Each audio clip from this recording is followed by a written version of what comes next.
Hello, everyone. My name is Colonel Kevin Chung, Chair of Medicine at Uniformed Services University, together with Lieutenant Colonel Jason Blaylock, Chief of Medicine at Walter Reed National Military Medical Center. I'd like to welcome you to our joint USU Walter Reed Medicine Grand Rounds. As you already know, we have an outstanding program planned for today. I'm certain those of you tuning in are as excited as I am to learn and grow from today's discussion. I now turn things over to Colonel Blaylock to introduce our guest speaker. Hello, Walter Reed and USU teams. I just want to echo Colonel Chung's welcome and open with a few words about Coach. Really, I just want to highlight a few of his many accomplishments over the years, because I think it really speaks to the person he is, really why we invited him here today to talk to our teams. So Coach K is a 1969 graduate of West Point, where he was a 3-year basketball letterman. He's now in his 40th season as head coach of Duke men's basketball team, and arguably he's become one of the most successful and influential coaches and leaders both on and off the court. He has led the Blue Devils to 5 national championships and 12 Final Four berths. He is currently the winningest coach in NCAA history with nearly 1,200 wins. He has 6 gold medals on the world stage with the USA men's national basketball team as well. His personal recognitions are really quite incredible. He's been named 12 times as National Coach of the Year. He's been inducted into the Naismith Basketball Hall of Fame back in 2001. And he's also been named America's Best Coach by both Time Magazine and CNN.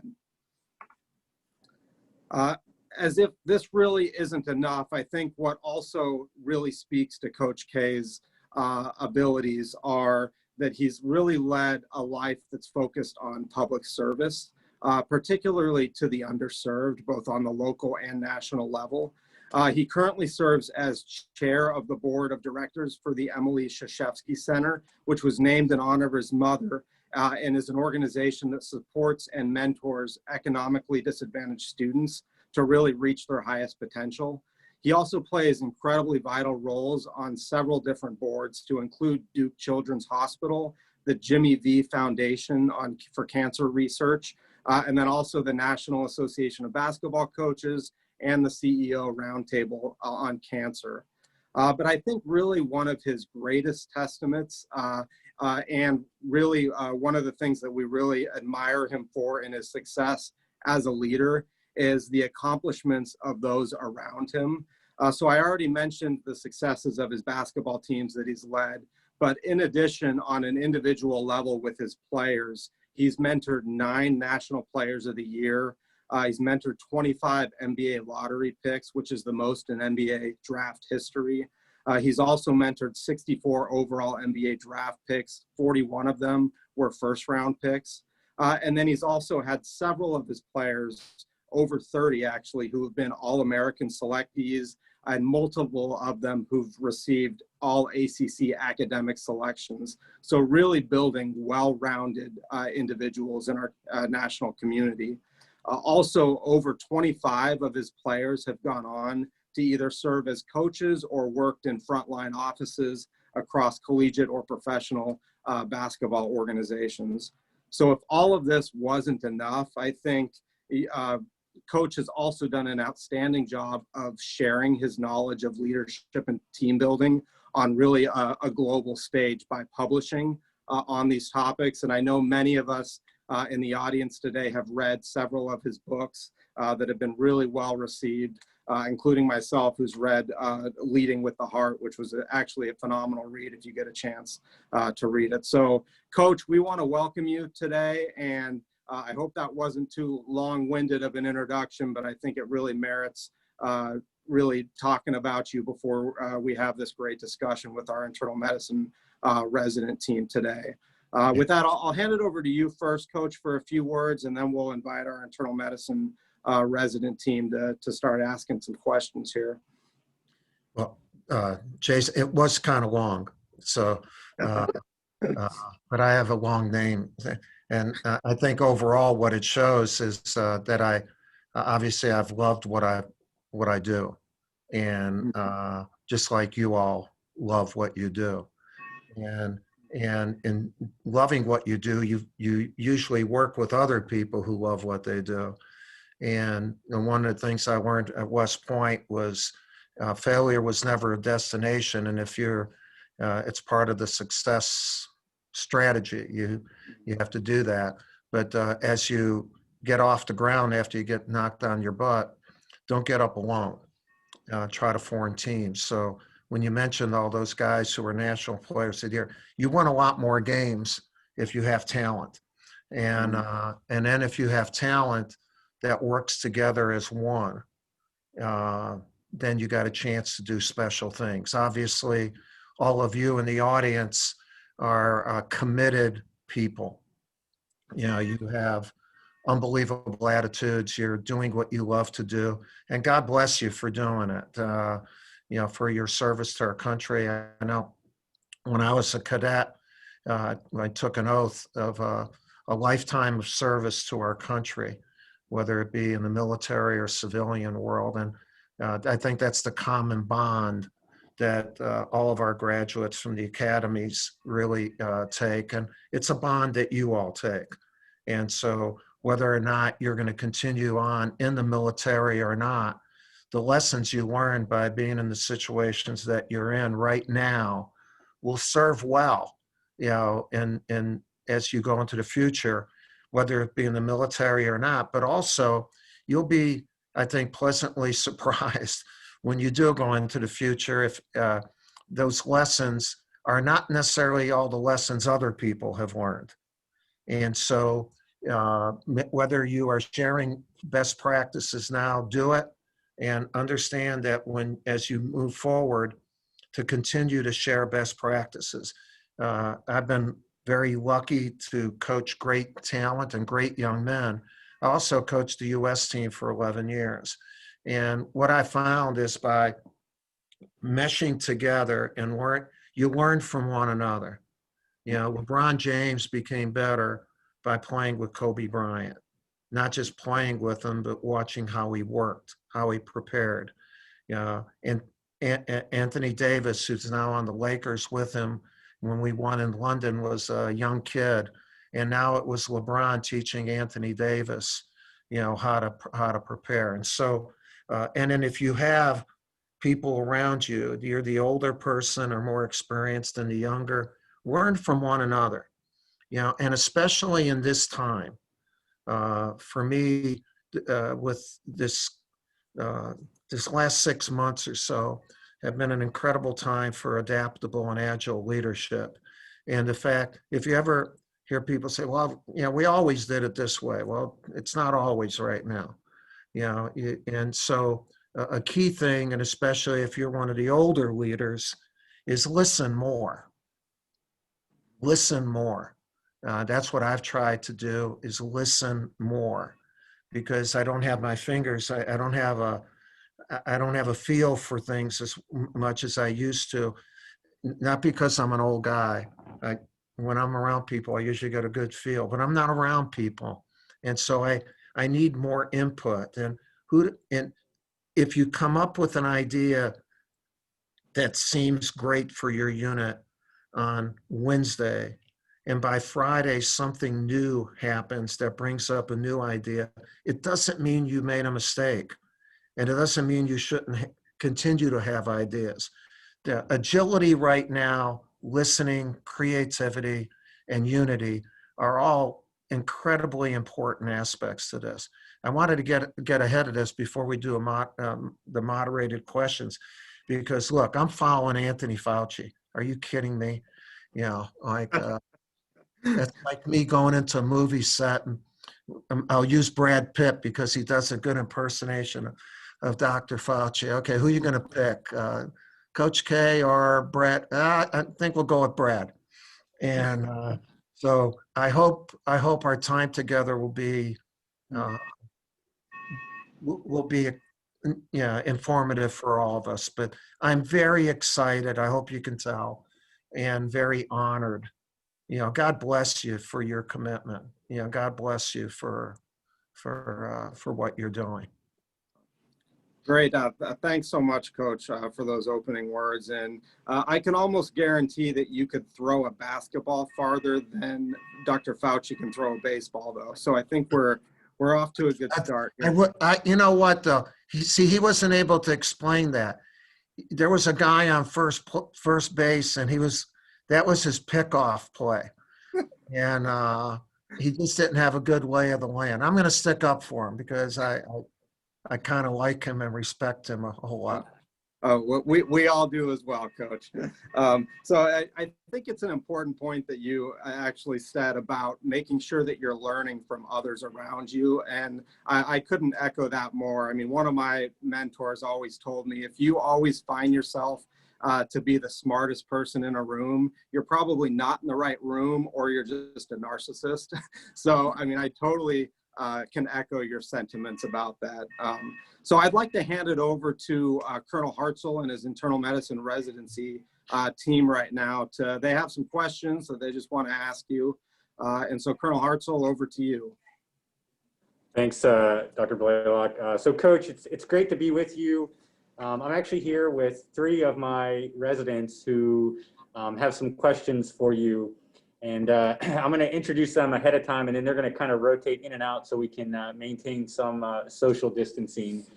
But I have Taylor Newman, who's one of our second-year residents, Samara Lieberman, who's also a second-year resident, and then Walter Guillory, who's one of our brand new interns. So just started roughly a month or so ago. But they're all excited to be able to ask you a few questions, I would say in person, but in Zoom. And we're going to get started, and we'll hopefully have a great conversation. Right. Hey, sir. Get things started here. As a fellow West Pointer, beat Navy, go Axemen. Can you tell us a little bit about what made you go to West Point in the first place and want to serve in the military? Yeah, I really didn't want to go to West Point. I was all-state guard in inner city Chicago and had some scholarships. It's a long time ago now. And right at the end of my senior year, Coach Knight came in and recruited me. And my mom only went to 8th grade, and my dad only went to 2 years of high school. And my grandparents were immigrants from Krakow, Poland. And when West Point came in, that's where I was going to go, and I fought them because I said, and for 2 weeks, I told West Point no. And for 2 weeks, they used ethnic pressure on me in the kitchen. They would speak in Polish, and I didn't know Polish, but every other sentence was stupid, Mike. And I got the idea, and I finally just said, I'm going to go. And it's the best decision I never made. And then once there, I knew I couldn't quit, and it was making me better. And really West Point, that decision, sometimes I don't think you should make decisions alone. And you should have a core group of people around you that you trust, whether they be 2, 4, 5, whatever they are. I trusted my parents. I trusted them, and that decision is really the foundation of the success I've had in my life. And I wanted to quit so many times, but I didn't, because I knew that's not what my family did. And so some of those basic principles that my family had given me to go along with the teachings of the academy blended well. And they never would have blended without a good kick right in the ass. Excuse me. Fair enough. I can relate to not wanting to be there all the time either. I think a second question we wanted to ask you is, can you tell us, you kind of touched on this earlier, can you tell us a little bit more about how your career in the Army, how that shaped who you are today, and how you handle leadership? Yeah, well, I was fortunate to spend 5 years and when I resigned, I was a captain and field artillery officer, and really got to know people. You know, at the academy, you knew other cadets, you know, and you knew officers. But once you got out with the troops and you saw it was the real world. And I used a lot of what I learned in athletics as far as trying to form teams and relationships with the men and women. But at that time, it was almost mostly men. Uh, uh, to work together and allowing them to do their jobs. I can remember my first assignment at Fort Carson. I was a battery executive officer, and my chief of smoke in E6, I had a meeting with him, and I told him, I said, I know that you know more than me. So you don't have to teach me that.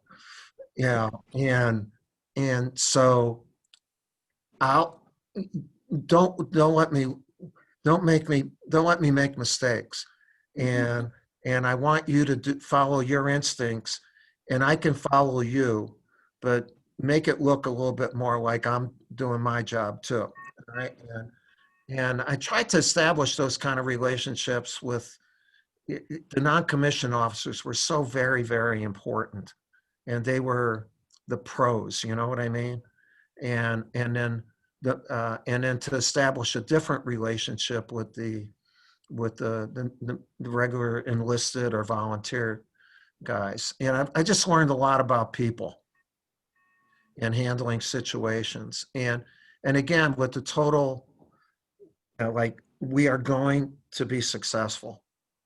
Whatever destination we're going to have, we're going to win, and we're going to be successful, and we're going to cross the finish line together.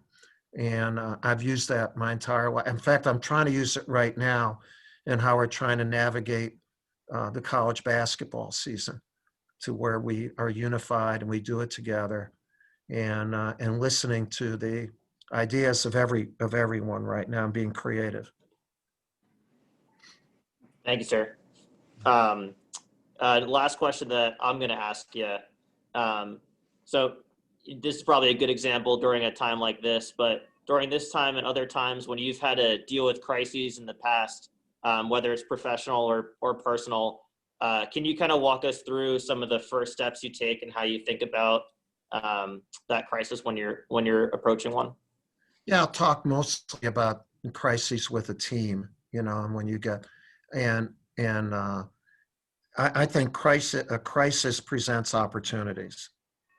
And once you get over the initial hands on your head, or why me, or, and the longer I've lived, I spend less time doing that. But you're going to do that you're going to do that in some way. And so once you get past that baloney, I think they're kind of 4 steps. One is attitude. What is, God blessed everybody with attitude, and it's up to you to have an amazing attitude, and that's your choice. So whatever the situation is, I'm going to have a great attitude. The second thing is belief, and if it's just you, then belief in yourself. Belief in yourself. If it's your unit, I believe in my unit. And then the third thing is to prepare. What does the crisis present to you?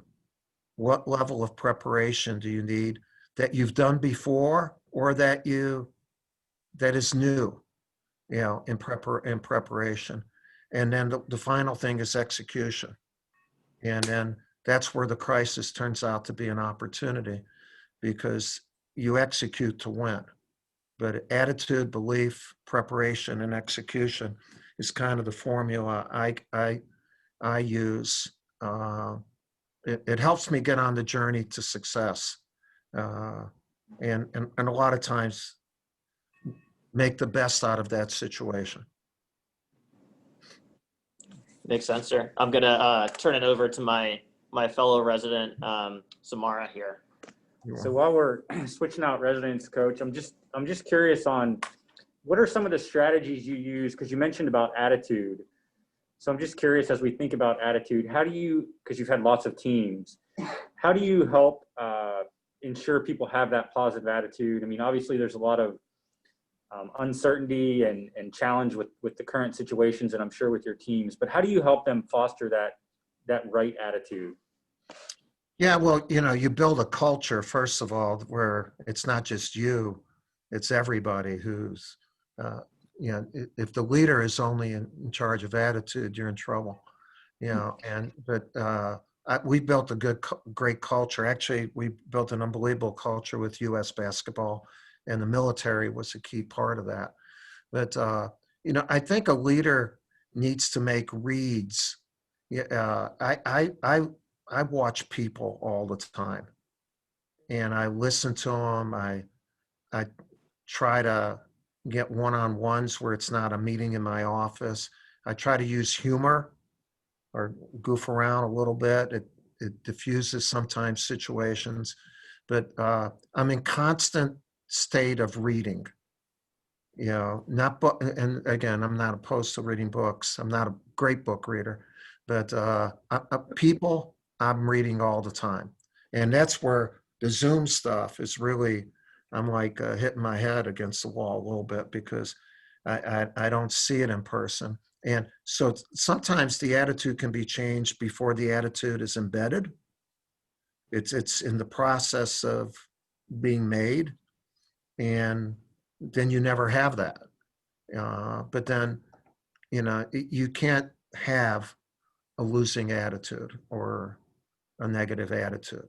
But if you can catch it before, or someone else catches it, that's where a teammate, there's the many different levels of leadership in an organization. Not just, if it always has to get to the top, it's not a good organization. And but attitude to me is key.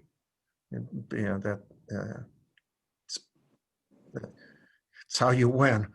That's how you win. Yeah. Do you beat yourself or do you beat someone else? And whether it be a disease, an opponent, or whatever it is. And Coach, I was just going to say, we're trying to make it especially difficult for you to read us with our masks on. So it really makes it challenging. Your eyes tell me, and your body language. I'm a big body language guy. I tape during a game my bench, where I watch guys' reactions to success or failure of their teammates, timeouts. I mean, I don't watch every one of them, but I'm always looking how a guy reacts to the success or failure of a teammate, body, how you sit on the bench, how you put your mask on. No, I don't. I haven't figured that one on yet. Just so you put the darn thing on. I'm away from everybody now, so just so you know, I do that all the time, and our coaches do it when they're coaching. We approve. Thanks so much, sir. So keeping that in mind, and when you're thinking about forming attitude in your team, as a leader, have you identified core values that you think shape your leadership or that you want to instill in others? And how do those values impact you, especially during challenging times? Yeah, you bring up a great point, and really the values of an organization are key. That's it's your culture. And in fact, our kids have been on campus. They started school on the 17th of August, and so they were here 2 weeks early. They're here for about a month. We're in the process of actually, with each one of our teams, we have values meetings. Okay, we have 7 values in our program that we try to teach and develop with our players. The first one is integrity. What's right. What's wrong, do what's right. When you're in a situation, do what's right. And not just for you, but for the unit. Respect is the second one. Everyone in our unit is important. And And we should know the names of everyone. We should know the names of the people cleaning our locker room. We should know the names of our managers. We should know and respect helps with the self-esteem of everyone in your unit. And so they would be able to act or say at a moment that they need, because it leads to the third value, and that's courage. And it's not just the physical courage, but it's the courage to confront at the moment something needs to be confronted. And we don't have the time, but I could tell you a number of stories where we have won because the last person on our team or the sub or an idea that's come up from somebody that's handled the situation, because they had the courage to say what's needed to be said. And we won our last national championship that way.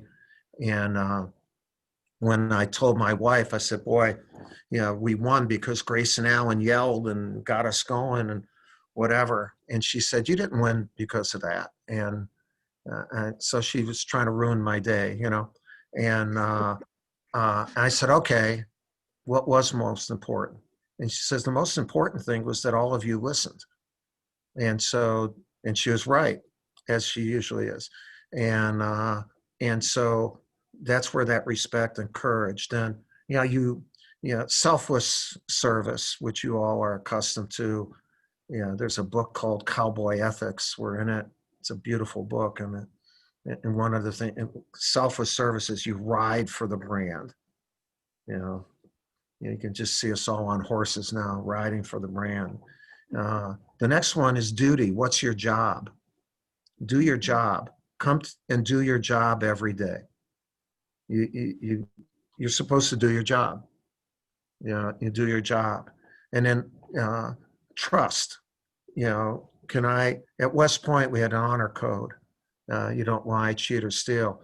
I could talk to another cadet that I've never met, and I would believe it was all male then, but what he or she would say. Imagine, and in your profession, come on. Wow. You need to have that respect, courage, and the trust. And the loyalty is, you bear truth and faith and allegiance to your unit. And we even have shirts that say that. We talk about it. And at times during a week, we might accentuate one of the words. And we have our kids talk about it too as they develop it. And what it does, it develops the character of your unit, and where you don't just say words, you own them. And we've been able to do that. It's tougher for me now. I get more turnover. My guys leave early and whatever. So a lot of this was taught by our upperclassmen. Now we have to spend more time teaching it. But values are huge. Yeah, huge. And adherence to those values. I'm sorry, Coach, it was a long answer, but it's just actually one of my Zoom calls with my staff. We were just discussing our values meeting. I was just going to ask a follow-up on that, Coach, because I mean, you obviously recruit, top talent from all over, and then you've worked with, the world's greatest players. How do you find the buy-in is when they first come and they start hearing about these values and depending on, where they're from, everyone has different backgrounds and stuff. Well, we don't recruit just talent. We recruit character. There are three things we look at. They're all the same. They got to be really good. They have to have talent. They got to be able to shoot, jump, and, hit a few of those shots, hopefully a good percentage of them. They also have to have academic talent because we have one of the great schools in the world. So you don't want to put a kid in an environment that he would not do well in. And the third thing, and it's just as important or maybe more, is character. We watch what a kid does, how he interacts with his family, his teammates in school and whatever. So when they come to us, just like I came to West Point with a base that I didn't know that was given to me from my family, we look for that in these kids. And then we're just trying to build on a house that already has been started to be built. And we look for that. We try to find that. And we've done a really good job of it. And you know what? They already have some of those values. They just don't even know the hell that they have them yet. And then when they tell stories, this has been an incredible time during, with social unrest and the racial injustice and that, to listen to our guys and do things in that regard too. And they've been more forthright in expressing their feelings, and especially when a white person and a black person talk about that, that's what's happening now. I think it's a force multiplier, and as far as future teams go, is that ability to feel for one another at a depth that's not been felt at before. Again, I think it's an opportunity, the way I look at it. Thank you, Coach. And so within challenging times, be it now or in previous times, what do you see as sort of the most important keys to success, like out of those values? Well, I think it's to listen to the people in your unit more. I've spent more time listening, and I've spent a good part of my life listening because I have 3 daughters, and with my wife, we're married 50 years. So I've been around 4 ladies who, when I come home, they were not interested in what I was saying, but I did learn about a lot of things, and had really formed greater empathy for people. My girls have helped me immensely. This is such an uncertain time, and the more agility you can show, and the more you can get everyone involved. And I know you all have to do this, and to some extent you wear your rank, like I'm this, and then I'm this, and I'm this. And it's a time where you almost want to be all with no rank, where, and I'm not saying to throw away your organizational charts or your pay scales or anything like that, but really the nurses, the staff, they need to speak up and tell you what they see and feel, and you need to let them do that. And again, I don't think there's a profession where you're doing it exactly the way you did it 6 months ago, as far as being a leader. And the incorporation of getting more input from your team. And how good does a team feel when the idea or the action of somebody who's not at the top level, that level of lead, that was the turning point? And how good is it if they saw someone who is that leader do one of the tasks that they normally don't do? Real quick, Kobe Bryant, I coached him twice. Unbelievable.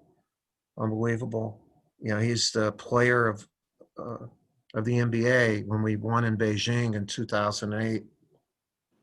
And he was looked at as the alpha dog and whatever by the LeBron James, Carmelo Anthony's, Chris Paul's, all these guys.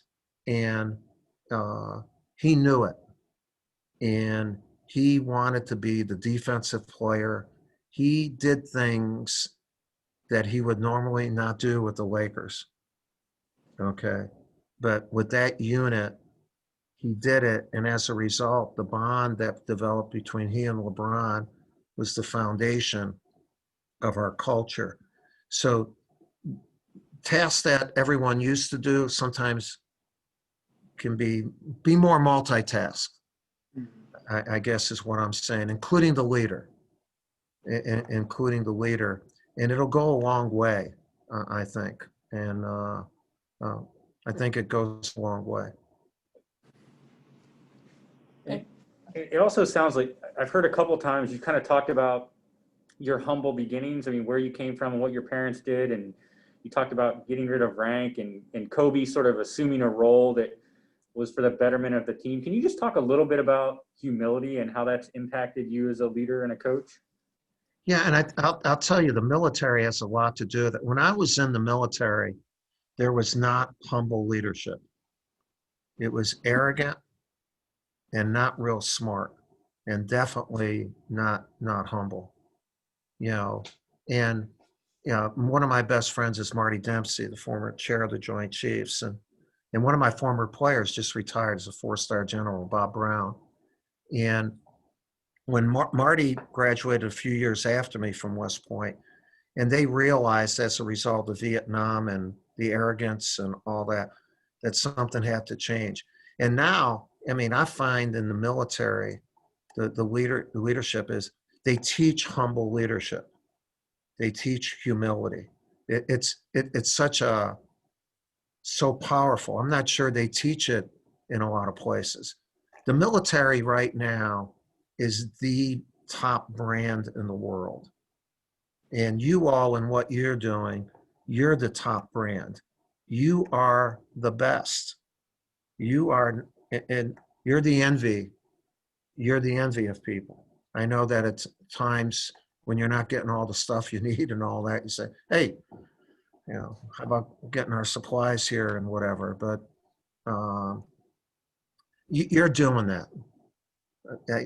You know, you're the one entity in our country that I wouldn't be worried about humility and unified performance, and that you're the example. That's why we used you all to teach my U.S. team. We had the very first group that we had to speak to our group. Bob Brown was a colonel at that time, head of a striker force in Iraq. And he brought 3 of his wounded warriors to see us. Scotty Smiley was an officer. He's a great friend. He's blinded, saving his unit, and 2 non-coms who had lost limbs. And when they spoke to our team, they spoke about selfless service. Each one of them said they would serve again. I get chills just thinking of that day. It was unbelievable. And about the honor of serving. And Scotty became the first blind officer in the military as a result of that. And my team, this Dwayne Wade and all those guys, they're crying listening to these stories. And when I saw that, I said, they have heart. They can feel. They're not going to only be able to see. They're not only going to be able to listen. If we can incorporate that, they're going to own this because they feel it. That's where you all are ahead. You feel your profession. Understand that that's the best force multiplier in the world. You own it. You all own what you do, and then you're damn good at it. But yeah, that's alive and well. God bless you for that. We all benefit. Selfishly, we all benefit from it. Thank you, Coach. Yeah. It means a lot to hear that from our team for sure. Kind of speaking of our military and medical careers, a lot of us are going to be faced with adversity, either while we're training here at Walter Reed, especially in the time of this pandemic, or during assignments where we could literally go anywhere in the world and be tasked with anything. What kind of approaches do you recommend to adversity when you've had to approach adversity in the past or coach people through that? What are some things that you've said to them? Well, adversity, I think the very first thing is don't confuse adversity with change. You know, in other words, when you say that, you're going to be with different people. You're going to be in a different location. Your family's going to be relocated. If you have children, they're going to do the 3rd grade one place, and then they're going to be in Hawaii and for fourth, fifth, and sixth grade. Yeah, so I think a lot of people don't face as much adversity as there actually is because they don't handle change. And your career in the military is a matter of change. And so you have to adapt to that. You have to adapt to that. When there is adversity, I think the biggest adversity I've had in my career was in 1994. It's a long time ago, but it was a pivot point for me. And we had gone to 7 out of 9 Final Fours. The 9 previous years, won 2 national championships. And I was a micromanager. And I thought a lot younger then. I thought I was Superman. And then I got a back injury that affected, I almost had a dead foot. And I got operated on in time where I only lost about 40% of my left calf. And I should have stayed out for a while. And I was already not in a good place because I never took a break. And I came back in 2 days. And by December, it wasn't just the back. I had lost all feeling. I had no emotion, nothing. I had really a burnout. And my wife, this is where you need people around you. She's the one who sensed it. And I wasn't going to go to a doctor or get help. And she says, if you don't do that, when you come home, me and the kids are not going to be here. And I did it. And it took me about 5 months of therapy every day, not just physical, but mental, emotional. And so if you do have adversity, don't face it alone. And so, you know, if it's an individual thing, you should have your core group around you, whether it's family and friends. If it's a group thing, you should already be a together group before the adversity. And again, people would come to it. But again, to me, you get defeated by being alone. And I would have been, and then I changed my leadership style from that. I got my juices back, and I had people committed to me. I had turned in my resignation at Duke to my AD, and he said, look, if it takes you 3 years, you're my coach, and whatever. It took me about 4 months. And so people around you that believe in you will tell you the truth, and for you to accept it. And it was hard for me, but I did. And now I'm more apt to accept it because now basically I was a leader, like if it was a bicycle wheel and the spokes all went through me. And when I was gone, then the wheel collapsed. And so since then, I've tried to have a wheel that has a lot of connections. So if one of them goes haywire, we can still ride to success. And that's helped me. And that's that thing about failure. You learn from it. I failed then.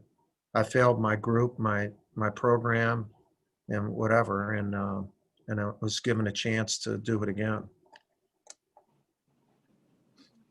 Yeah, Coach, that's a really powerful story. We certainly appreciate you you sharing that with us too.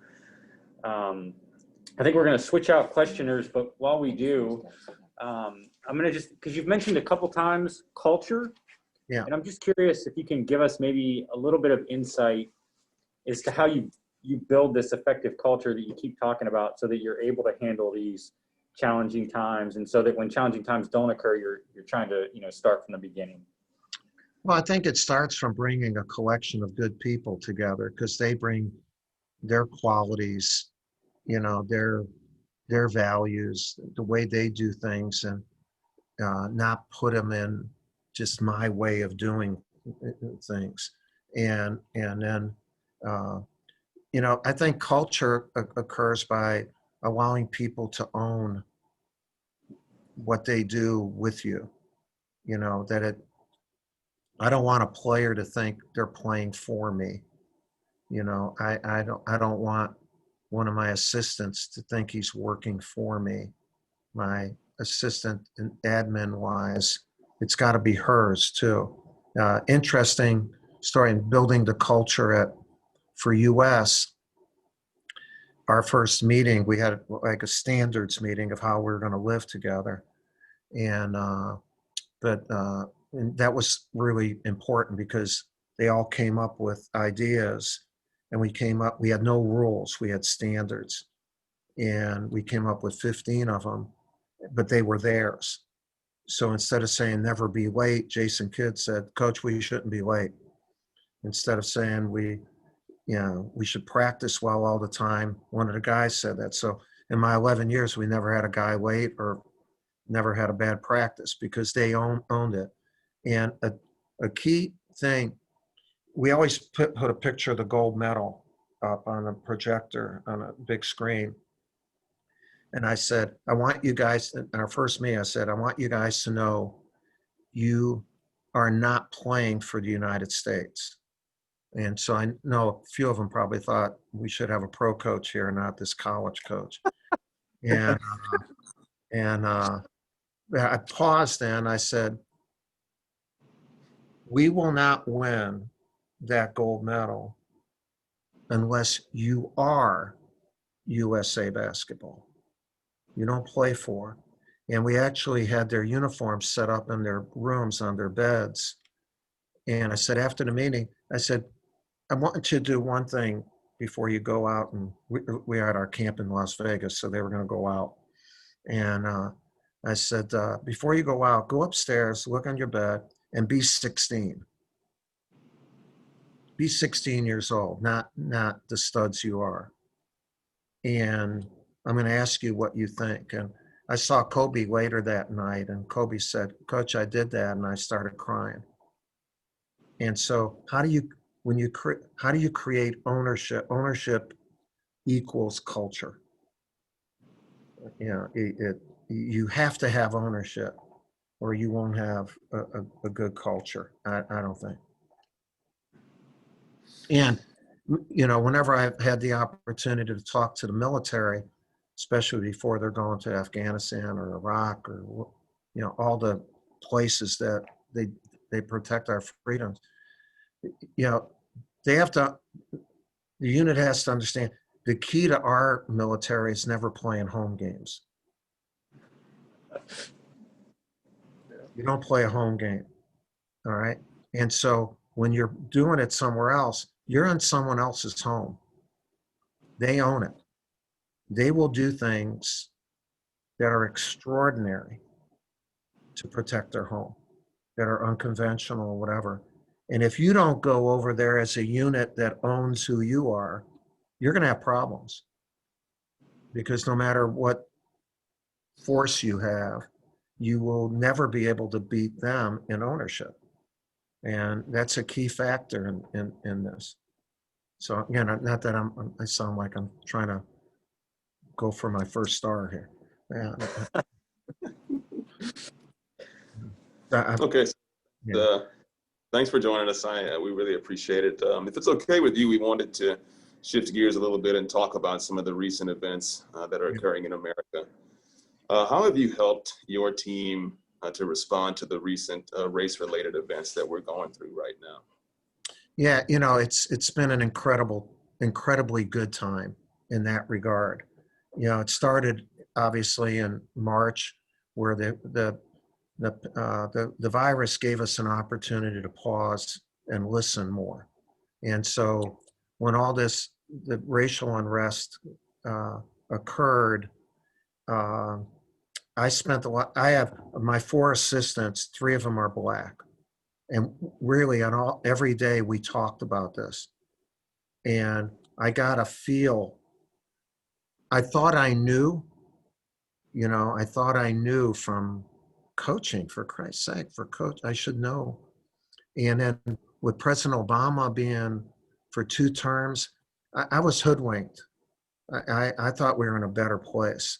But a part of that was I never took the time to talk and listen to get a feel. And as we developed it, we have a thing in our program called a brotherhood. All of our former players, we send out twice a year big boxes of clothing and all that. And these are guys, Jason Tatum, you might see him, and we were in a brotherhood thing. And so I strategized with my staff. I said, we got to do something. And I said, let's have a brotherhood meeting.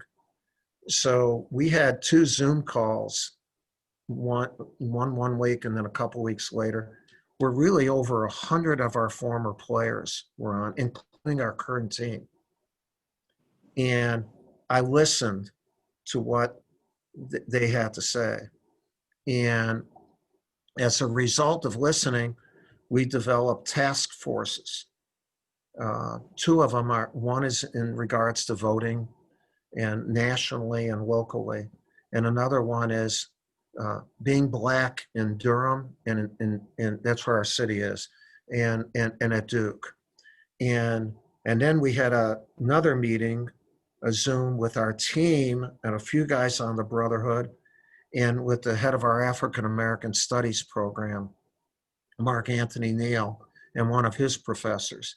And so there's a dialogue that goes around. I came out with, because of the Brotherhood and because of those talks, with a video with Black Lives Matter that was very effective. It had close to 4 million views, and it prompted more. This past week, just like about 5 days ago, one of my assistants, Nolan Smith, formed a peaceful protest, socially distanced on camp for all the student athletes, where I spoke, our women's coach spoke, Mark Anthony Neal. It was beautiful. And then that was put out. And so we talk about this all the time. And we get, it's interesting, the reaction, the letters of support. And look, that's what I'm going to do. So I don't really give a damn about, but it's amazing what people then write you, or or write my athletic director or president. And it really proves that we have systemic racism and social injustice. And what we're trying to do, though, is make that change, not just in police brutality and that, which is needed, obviously, but in economic opportunities, in educational opportunities. And how, like the Emily Krzyzewski Center that we have, it's 15 years old. We service 300 kids personally and a couple thousand in our community. It's all about that. Every kid that's come through our center has gone to college. Every one of them. And we need to hit it at all those areas, and to keep the dialogue going. And we can't be dismayed right now. There's more talk, and what we try to emphasize is that if you're Black and if you're white, talk about how each of you feel. Don't just talk to Black, and don't just talk to white. I think that's been the mistake. And part of it is because I told that group of students the other day, I said, I thought I grew up in the 60s in Chicago, in the inner city of Chicago. I thought we were way away from that. And my generation has not won. This generation can win. And we all have to be on board. And again, I may be talking too much about, but anyway, I'm huge in I'm a huge proponent of finding the solutions necessary, you know, and so anyway, that's what we're doing a lot, and we're doing in our community and nationally, and yeah, and then right after that get together we had, I said there has to be action items. We can't just talk. I said, so what we're doing after this as a team and the women's team, we're going to go into Cameron Indoor Stadium. We have it set up. We're all going to register to vote. And so that's one of the first things as far as change is everybody has to vote at local, state, and national levels and vote the way you want to vote. But, and then we told them about an easy way, allintovote.org. And you just need your driver's license, social security number, boom, you can get it done. And our thing now is to get every student on campus to, registered. And a thing we haven't started yet, but, you know, with the polls, you know, because of coronavirus, some of them, a lot of the people who work those polling stations are older. So we're going to try to start an initiative where the students on campus, if they would service those areas, because just everyone should have just like attitude, everyone should have control of. Everyone is important because they can vote. I sound like I'm now, forget about the 1-star, I'm running for office, right? So you all have put me in different hats that I'm wearing today. Oh, well, thank you for that answer. It's very encouraging that you listened to African Americans in your circle and threw your weight behind any suggestions that they may have had and identified tangible community needs that could have been addressed. And that's very encouraging to hear. Coach, we have one final question. You've obviously been incredibly successful both on and off the basketball court. But at this point in your career, what still motivates you to stay at the top of your game?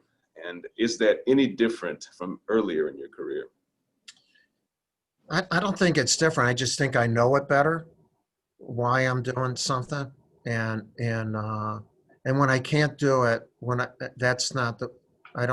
I should stop doing this. I want to be just like Hamilton, you want to be in the room. Okay. I want to be in the moment. I want to be in the moment of what Wendell Moore is going to do this year, my sophomore, Matt Hurt. Just like I wanted to be in Zion's moment and RJ's and Jason Tatum's. And I don't want, I want my car, my life car, never to have a rear view mirror. I want to be alive and useful and excited and have goosebumps and whatever. I'm 73. I still do that. And, you know, and I think I've been able to do that and this I think is really important. I was a part of a guy, David Rubenstein is one of the richest men in the world, and he had a book thing yesterday where 1,000 people were on it. And it was so incredibly interesting. And to be in the moment, like, is so important, and you have to seek it. But how do you adapt? Like, I'm looking at a screen where the two of you are different ages, right? I would think. So how do you, as an older person, continue to communicate with and inspire young?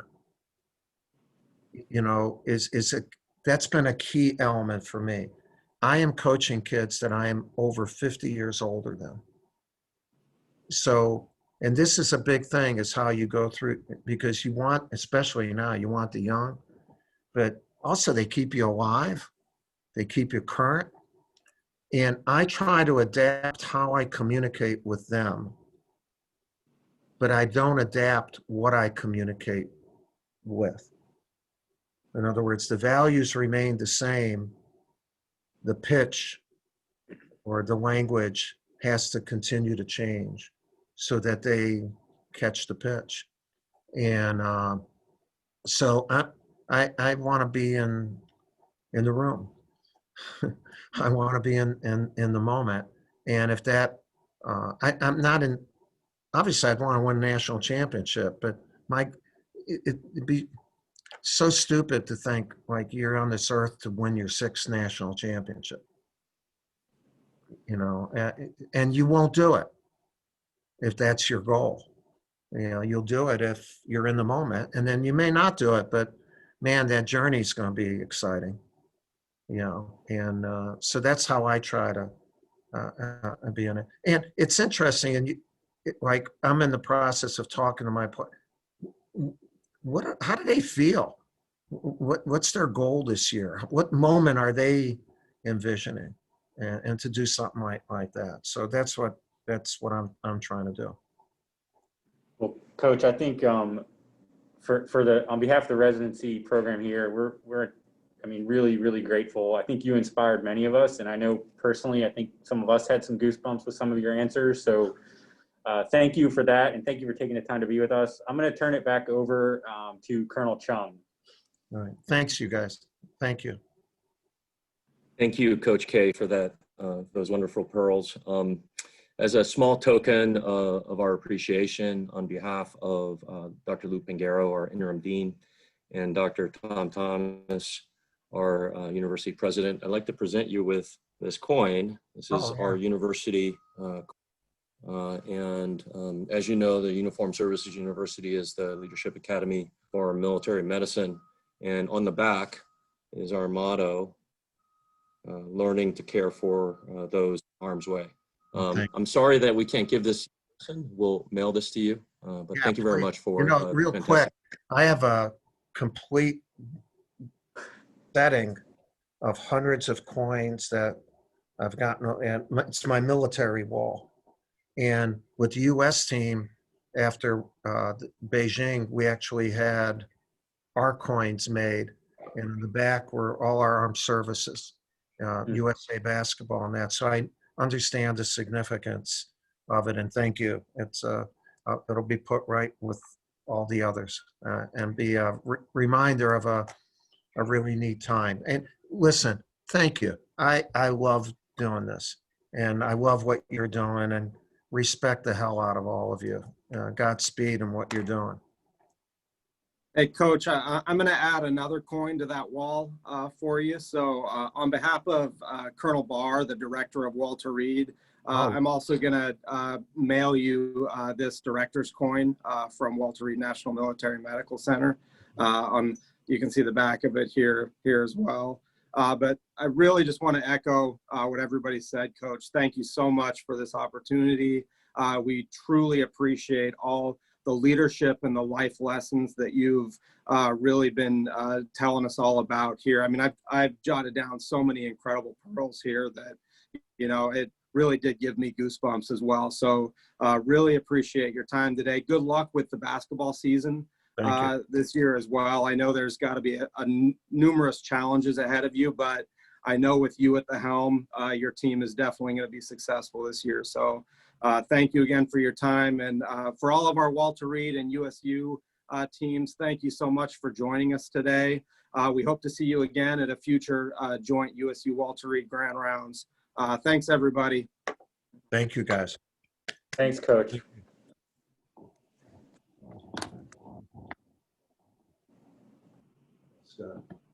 Such people.